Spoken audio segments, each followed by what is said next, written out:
안녕하십니까. 요한문. 벌써 제가 안 세봤지만 한 50개 정도 한 것 같아요. 한 것 같고. 실질적으로 지금 철학적인 부분 앞쪽에 쭉 다루다가 지금은 좀 더 구체적인 역사랑 관련된 것들을 통해서 더 이해를 뭐 넓히고 이렇게 해보려고 하고 있는데, 저번 시간은 거의 역사 시간이었죠. 훈족, 게르만족, 그리고 까를로스 대제, 이 정도까지 나왔죠. 까를로스 엘퀸, 이 정도까지 나온 이유가 뭐냐면은, 중세가 어쨌든 기독교는 게르만이 로마는 정복했지만은 기독교의 정복을 당하죠. 그 지점, 엘퀸이라는 학자, 이분은 주교는 아니에요. 주교는 아니지만은 그걸 안 하면서 일부러 뭐라고 하면 좋을까? 그 자신의 사명감, 정도전 같은 사람이죠. 정도전 같은 선생님이죠. 요 신국을 만들고 싶은 그 정도전 같은 이차동 같은 선생님인데, 일절 그쪽 그 사제 뭐 이쪽 그쪽으로 가는 게 아니라 학자로서, 그리고 학술적인 그런 것을 이제 쫙 하고 그들을 이해시키는 거야. 게르만은 글을 되게 싫어해요. 글을 글을 되게 싫어하는데 그들을 이해시키는 작업을 하는 거고, 그때 어 그것이 수두원이랑 연결이 돼요. 그래서 중세가 암흑이 아니라 수도원에서 계속해서 연구가 됐고, 진지한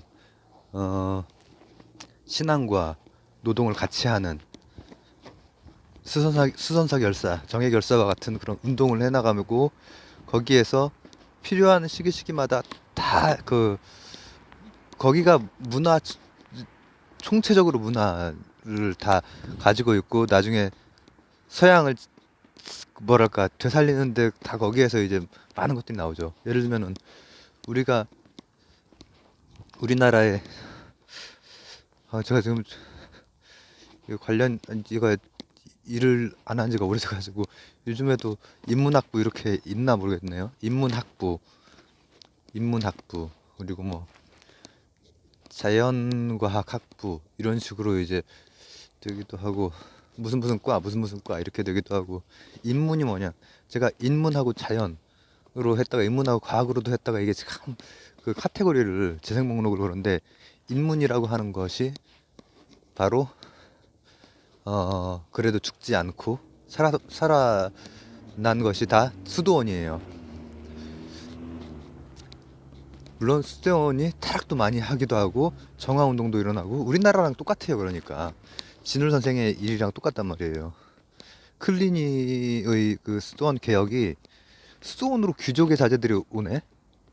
우리나라도 그렇잖아요. 우리나라도 의천대사가 문종의 아들이고, 그리고 요 저 정예결사 운동에도 다 그냥 한 가닥씩 하는 양반 자제들 오고, 이런 분들이 왔잖아요. 그리고 그때 최씨 정권의 이랑 결탁이 되어 있을 거라고 하는 것이 또 이제 연구자들이 그렇게 많이 생각을 하거든요. 실질적으로 현실적으로 봤을 때 그 지원이 아니면은 그 힘들고, 그 앞쪽에 복잡한 일 많아요. 거기도 막 피바람이 불기도 했었고, 진울 선생 말고 그 당시에 선종과 교종의 관계에서 그런 식으로. 클리니도 이 보니까는 다 그냥 뭐라고 하면 좋을까, 다 그냥 그 종교인들이 정부를 다 가지고 데리고 있고, 애인을 다 어딘가에 다 가지고 있고, 재산이 어마어마하고 막 개판이 되니까는 이제 그런 것이 한단 말이에요. 그런 것도 있지만은 거기에서 또 정화하고자 하는 노력도 있고,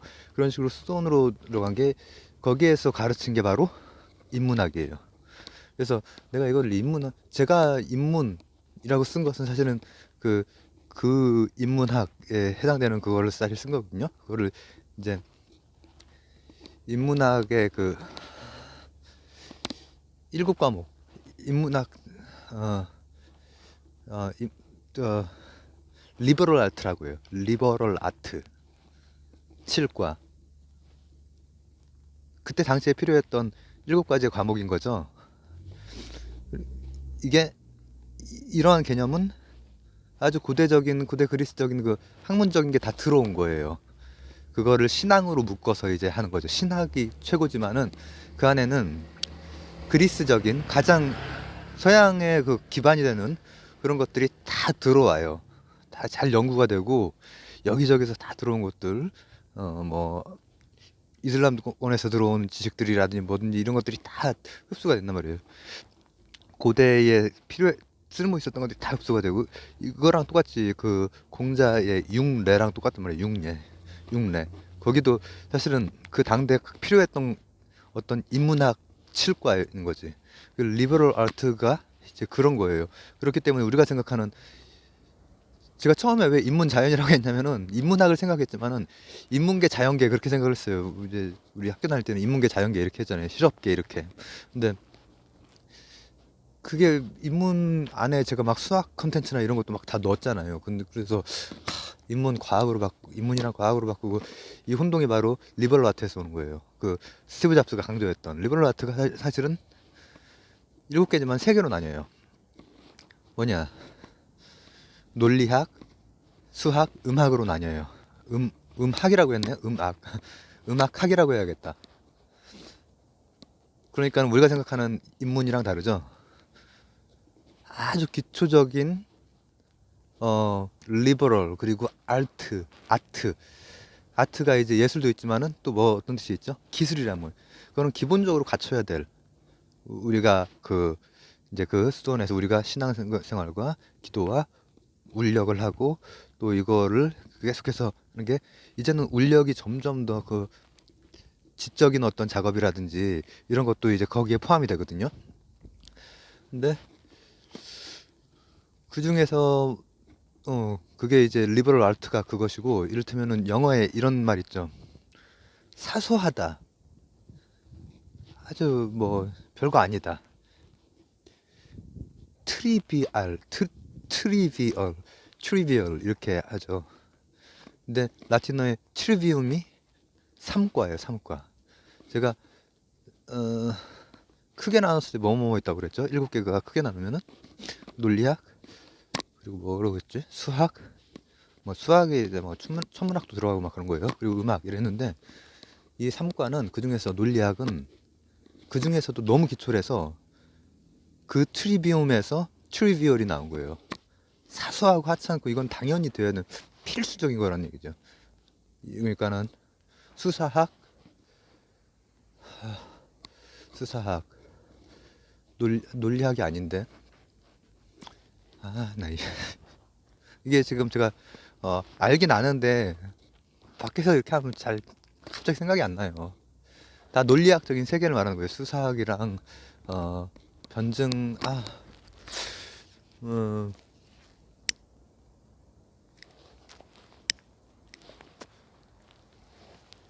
언어 논리라든지 언어로 표현하는 방식 이 3과가 트리비얼의 그 거기에요. 근데 이런 것들이 다 까를루스라고 하는 카를루스 대제 교과서에서 그렇게 배웠죠. 카를루스 대제 그리고 엘킨 등의 학자와 함께 뭐 이렇게 까롤린거 르네상스를 이렇게 열었다. 그렇게 세계사 교과서 그렇게 배웠던 기억이 나요. 근데 그게 이제 그거란 말이죠. 그리고 그 양반이 잠깐만 내가 오늘 안셀무스로 들어가야 되는데 오늘 들어가겠죠. 이거 한 다음에 끊어서 하든지. 그 양반은 콘스탄티누스랑은 달라요. 아수카에 가깝다고 저는 생각이 들어요. 왜냐하면 종교적인 것뿐 아니라 문화적인 거 좀 크게 봐서 종교적으로도 그렇지만 이게 그것도 복잡하거든요.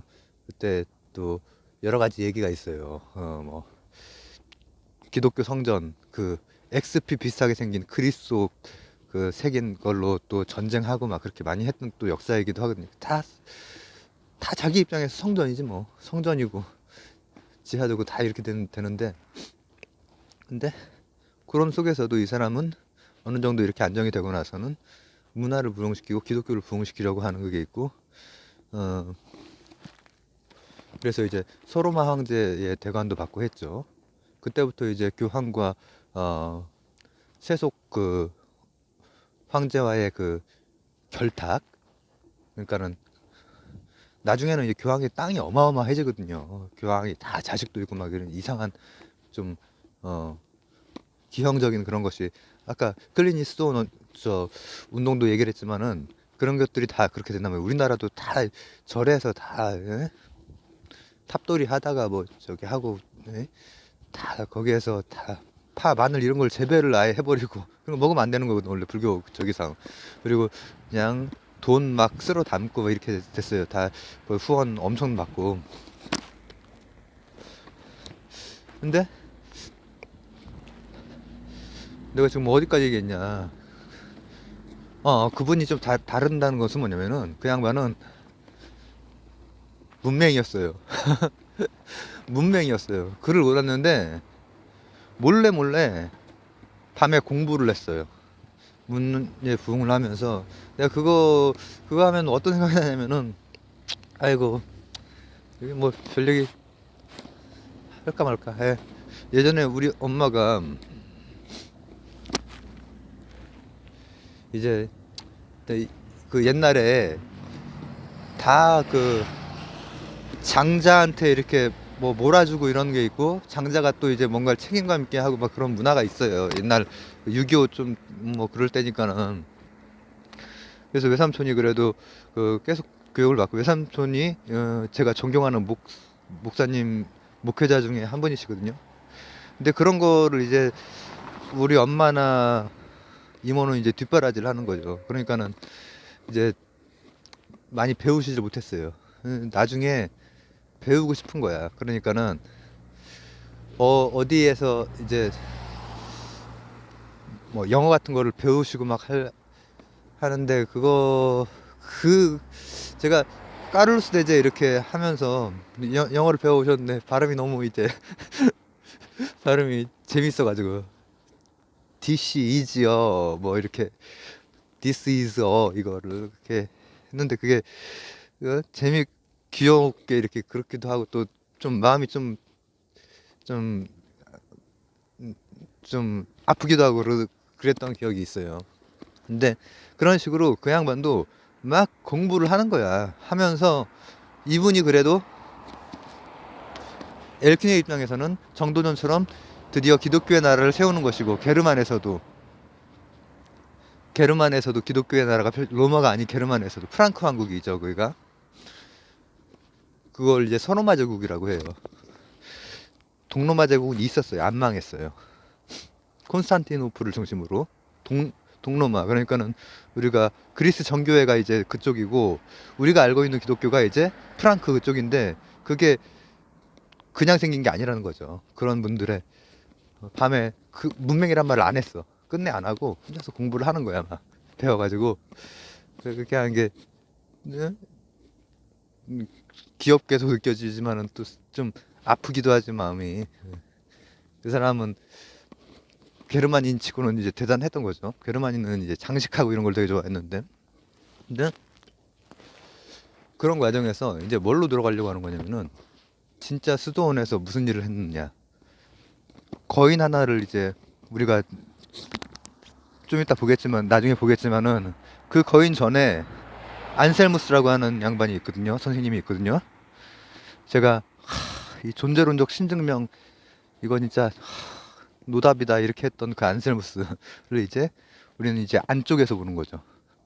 그때까지는 제가 좀 바깥쪽에서 철학적으로 이렇게 훑어본 거라 안쪽에서 보기 위해서 요 까를로스 대제도 얘기를 한 것이고, 그 이후에 뭐가 있냐면은 이제는 그 모든 문화는 수온으로 들어가는 거예요.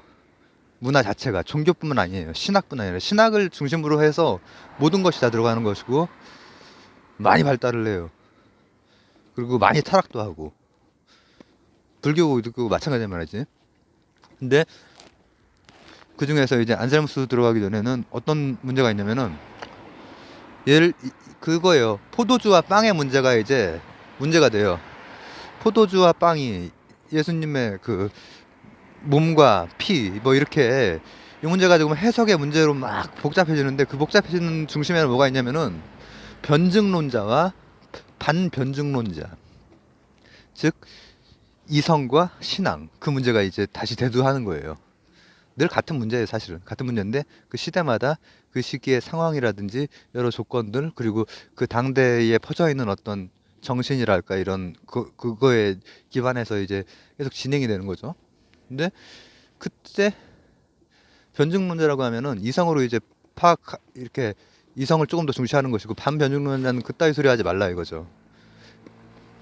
그리고 그 해석의 문제도 갈리는 거예요. 그러니까 포도주의 문제도 그것으로 이제 막 그 유명한 막 논쟁이 이제 막 붙고 막 하거든요. 근데 그 논쟁을 했던 분들의 이름을 제가 자신 있게 말을 못 하겠네. 아, 이게 하여튼 라틴 쪽으로 된 그 이름은 되게 헷갈려가지고 그거를 영어식으로 부르기도 하고 또 우리말식의 어떤 전에 이거 말했듯이 베네딕트 본도 본도회 이것도 이제 여러 이름을 가지고 원래는 베네디투스 이렇게 되겠죠. 라틴 그거니까. 아 제가 몸이 회복되면 좀 공부를 좀 제대로 좀 더 해야겠군요 이게. 왜냐하면은 제가 나름대로 이제 그 제가 가지고 있는 것들 고민하고 있는 것들을 막 생각해서 지금 이렇게 남기고 하고 있는데 역시 그 연구자들 같은 경우에 그런 훈련이 되게 많이 되어 있잖아요. 그런 다른 언어들에 대한 훈련이라든지 그리고 빠짐없이 이렇게 데이터들에 대해서 이렇게 하는 그것도 참 필요하다라는 생각이 많이 들어요. 요즘에 이렇게 머릿속에 있는 거 끄집어내다 보니까 그 다 예전에 읽었던 어떤 그런 것들 가지고 지금 생각을 풀어내는 거니까 그리고 거기에다가 제 생각을 이렇게 막 덧붙이고 있는 건데 근데 그 두 분이 그 싸웠던 것도 같은 문제 의식이에요. 결국은 알렉산드리아 학파라고 이제 그 70인역 헬라어로 헬라 정신으로 그리고 요한복음은 뭐다? 그리스도 구원 그리고 삼위일체 이것이 세계 종교가 된 것은 헬라 정신으로 설득력을 가졌기 때문이거든요. 그 신앙의 본질을 헬라어로 번역을 한 거란 말이에요. 헬라어 정신으로. 근데 거기가 이제 대표적인 그것이 알렉산드리아였단 말이에요. 알렉산드리아의 정신에서 이제 갈라지는 거예요. 신앙 중시, 이성 중시 이쪽으로 조금씩 갈라지기 시작을 하는 거예요. 갈라지면서 막 싸우는데 이때 안셀무스라고 하는 분은 어떤 분이냐? 아, 우선 핵심 먼저 좀 얘기를 하면은 재미없는 핵심 먼저 그리고 재밌는 얘기로 들어가죠. 핵심은 오만과 태만, 오만 태만 이거예요. 이걸 종합한 분이에요. 이걸 종합했기 때문에 나중에 그것을 딛고 그 기반 위에서 다시 거인이 토마스 아퀴나스가 나오는 거죠.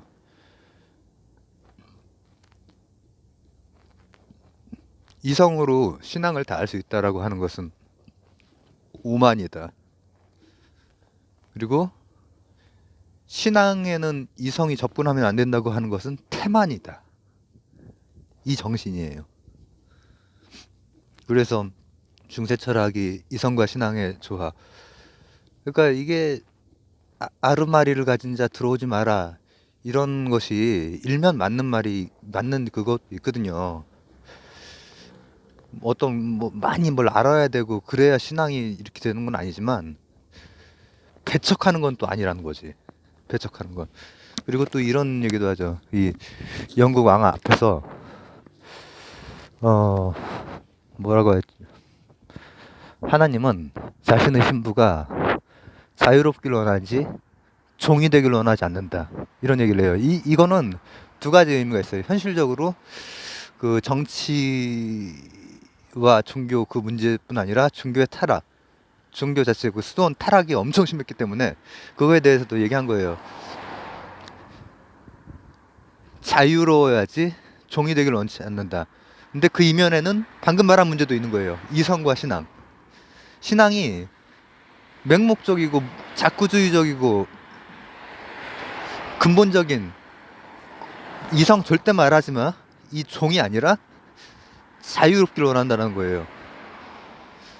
그 얘기를 한 양반이 선생님이 안셀무스예요. 제가 진짜 논증이라고 했던 그분, 존재론적 신의 증명. 생각할 수 있는 것보다 더 큰 생각을 할 수 없는 것은 완전한 것이, 그것은 관념 속에만 있고, 그것이 관념 속에 완전한 형태로 있다는 것은 존재한다는 것이다. 이런 말 같지 않은 그런 뭐 증명을 하는 분인데, 어, 그분 얘기를, 아이고, 죄송합니다. 아까보다는 좀 덜 추운 것 같아가지고 조금 더 이어갈까? 그분 얘기. 그분도 어거스틴이랑 비슷하게 엄마가 독실한 기독교인이고 아빠는 조금 세속적인 인물. 아빠를 되게 싫어했다고 해요. 근데 소리가 잘 들어가고 있나? 근데 이제 이 양반이 어렸을 때 아빠를 막 싫어했던 게, 이제 이제사 양반이 한 10대 이렇게 되고 하는데, 아빠는 자기 또래의 그 여자들과 이제 방탕한 생활을 하고 막 그러는 거야. 근데 그래서 싫어하고 엄마는 좋아하고 했는데, 엄마가 그때 돌아가셨어요. 돌아가시고 가출을 이제 했어요. 아빠가 너무 싫으니까.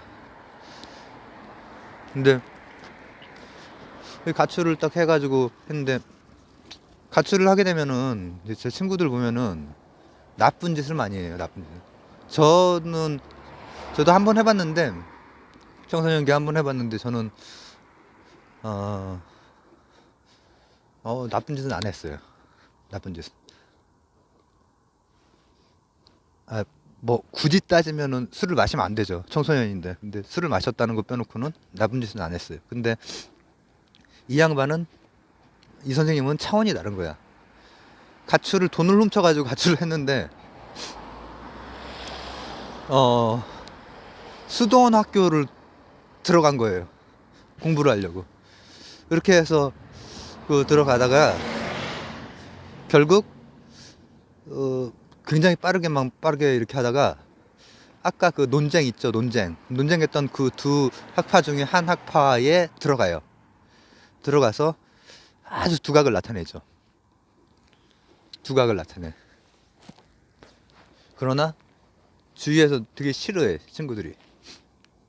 똑똑한데 막 말도 없고, 하여튼 뭐 통하진 않나.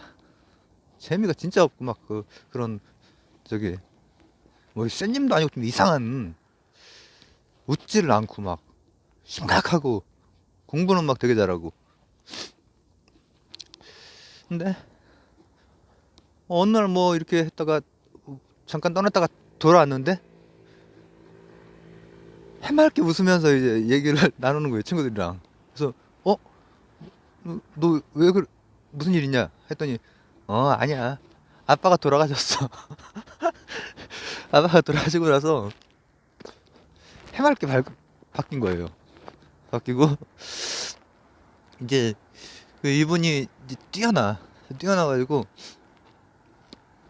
제가 지금 얘기했던 것은 그 핵심적인 요한복음의 정신에 계속 맞닿아 있는 그 신학이나 철학의 문제로, 오만과 태만, 이것을 얘기를 했고, 종이 아닌 자유인, 이걸 얘기를 했죠.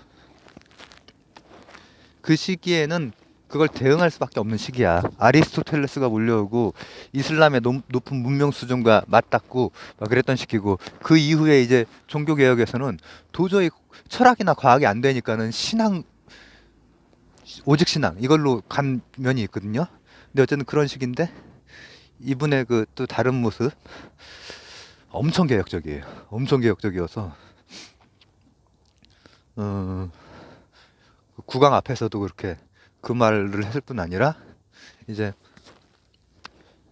그때 성직자들이 하여튼 다 이렇게 막 몰래 숨겨둔 애인이 있고 막 자식이 있고, 제가 이거 언제 얘기했죠?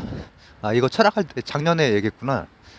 작년인가 아니면 올해 뭐 다른 역사에서 했나 아니면 중얼거리다 했나 모르겠는데, 자식이 있는 교황들이 그렇게 있단 말이죠. 이거 이상하잖아.